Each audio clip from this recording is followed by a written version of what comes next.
Bonsoir, très chers frères du continent, plus particulièrement les Noirs, les propriétaires du continent africain. J'aimerais bien que ce message aille droit vers les dirigeants africains ou toute autre personne qui gère une certaine entité. Je voudrais faire une petite comparaison entre Jésus-Christ et certains dirigeants. Bonsoir une fois de plus, c'est la messe du soir. Hier, c'était le dimanche 4 juillet.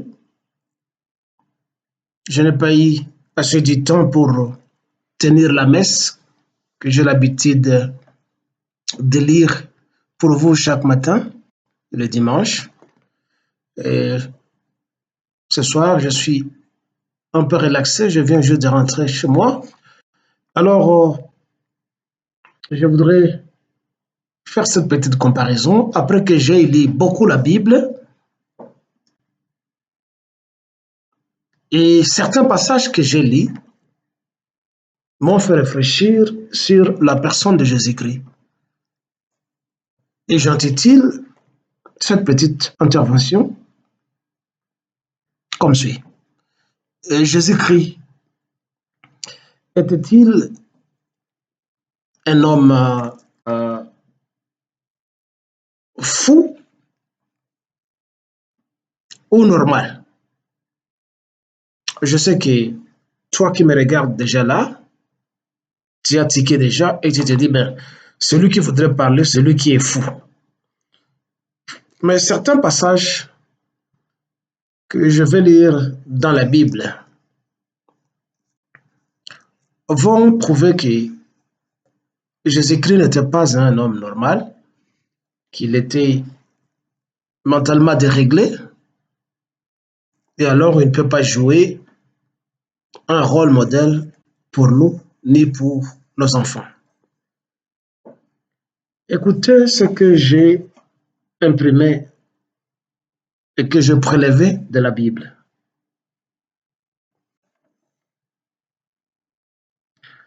Alors plus tard, vous allez voir que la famille de Jésus-Christ va se rendre compte que Jésus-Christ est fou.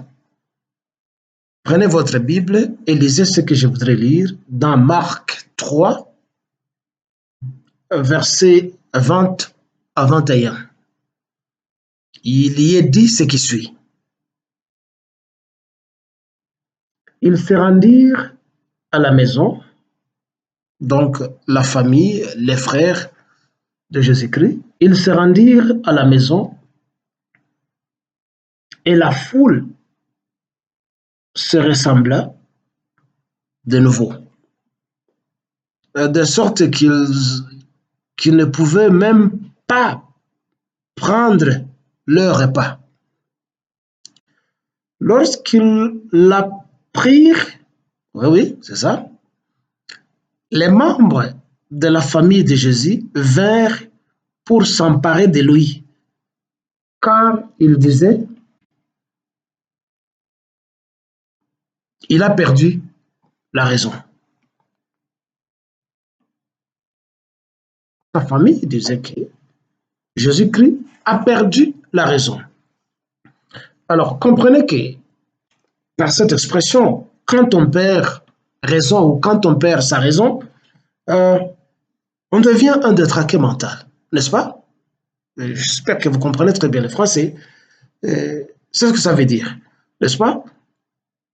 Ça signifie qu'on ne raisonne plus. Oh, on est à bout de ses nerfs. Peut-être on voit des chimères. On est un peu en proie aux hallucinations. Quelque chose de ce genre.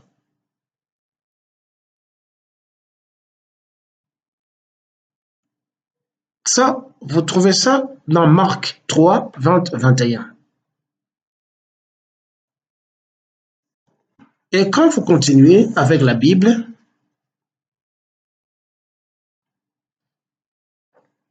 vous lisez Matthieu 10, versets 34 à 35. Le même Jésus dit ce qui suit. Étonnamment, ça ne peut pas surprendre les croyants, mais Jésus dit ceci. Vous ne devez pas penser que je suis venu apporter la paix sur la terre. Je ne suis pas venu apporter la paix, mais un glaive, l'épée, les couteaux. Je suis venu inciter l'homme à la révolte contre son père et la fille à la révolte contre sa mère. Et nous continuons dans Luc 12, verset 49. Jésus se vante de la violence, lui qui nous est toujours présenté comme étant le prince de la paix. Jésus dit ceci. Je suis venu jeter un feu sur la terre. Combien je voudrais qu'il soit déjà allumé, ce feu-là.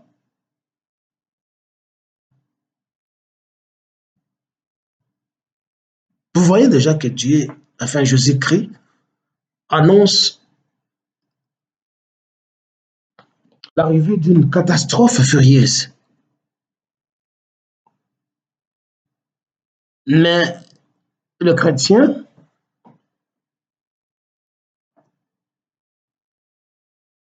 et les experts en théologie nous le présentent comme étant le prince de la paix, l'agneau, le bien-aimé de Dieu.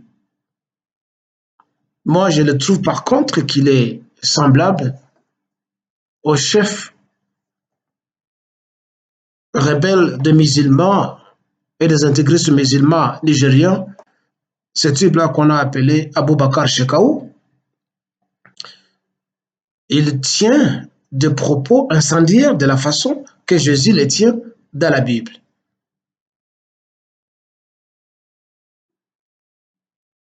Vraiment, ces propos sont malveillants, tellement inouïs et menaçants.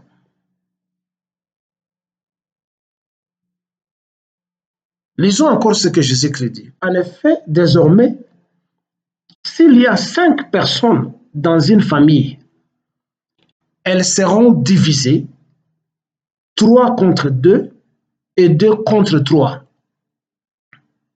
Le père contre le fils et le fils contre le père. La mère contre la fille et la fille contre la mère. La belle-mère contre la belle-fille et la belle-fille contre la belle-mère.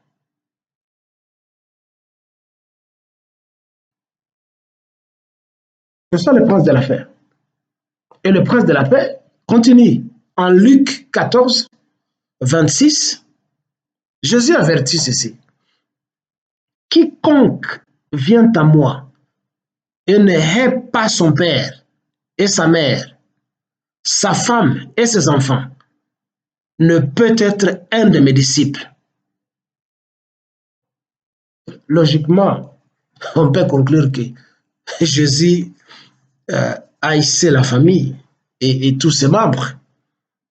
Il prêchait la désunion familiale, raison pour laquelle il régnait même sa mère et ses frères. Quand on lui annonça une fois par un de ses disciples que sa mère et ses frères étaient à l'extérieur, quand il était en train d'enseigner dans une synagogue, venait de lui apprendre que non, sa famille venait d'arriver et que cette famille était en dehors du lieu là où il prêchait. Mais pour rappeler sa réponse, il avait dit, mes frères et ma famille, ce sont ceux-là qui suivent ma parole. Et quand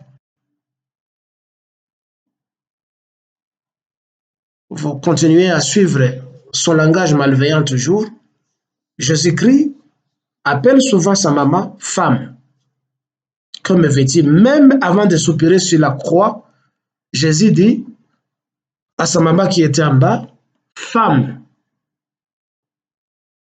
je te laisse mon disciple le plus aimé. Je te laisse entre ses mains. Mais un enfant bien éduqué ne peut pas appeler sa maman femme.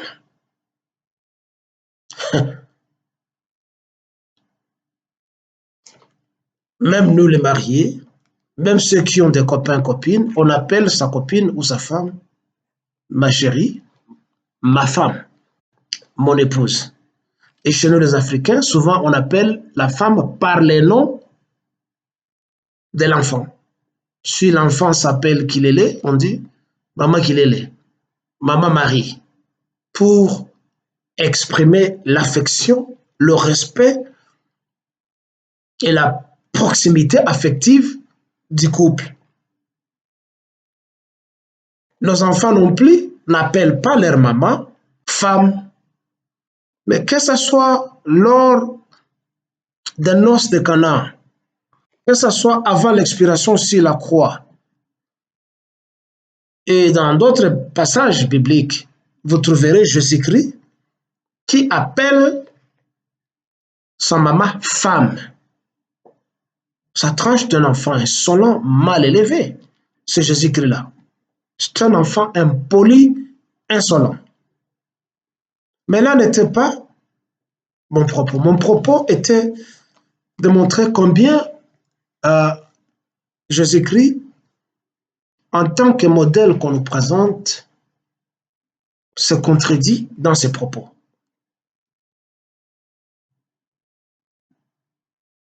Cela m'amène à parler de notre leader, le leader des Congolais, présentement au Congo, qui s'appelle Félix Tshisekedi. Il n'y a pas longtemps, il venait d'accorder une interview à certains médias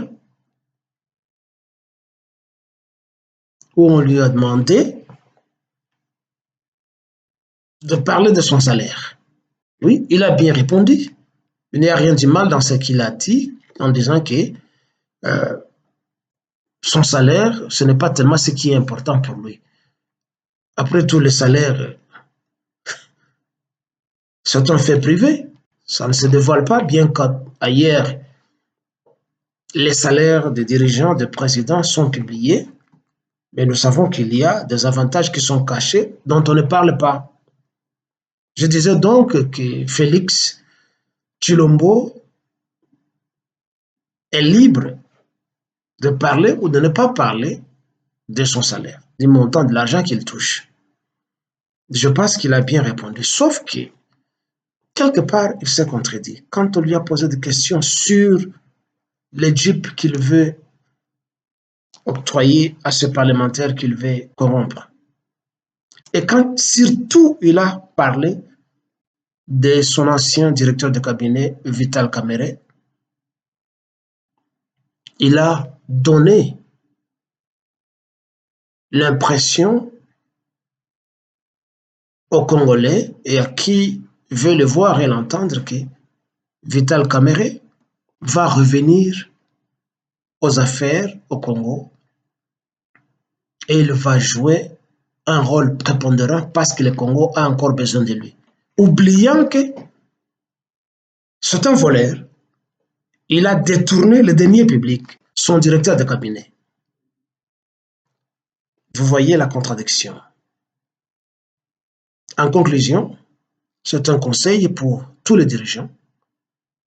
Il faut éviter de se contredire quand on parle. Jésus-Christ, qui est présenté toujours comme étant un modèle de paix, mais qui lui-même se présente que lui n'est pas l'officier de paix, c'est un guerrier, c'est un intégriste chrétien ou juif. Il est venu pour la guerre, pour tuer les gens et pour séparer les membres des familles.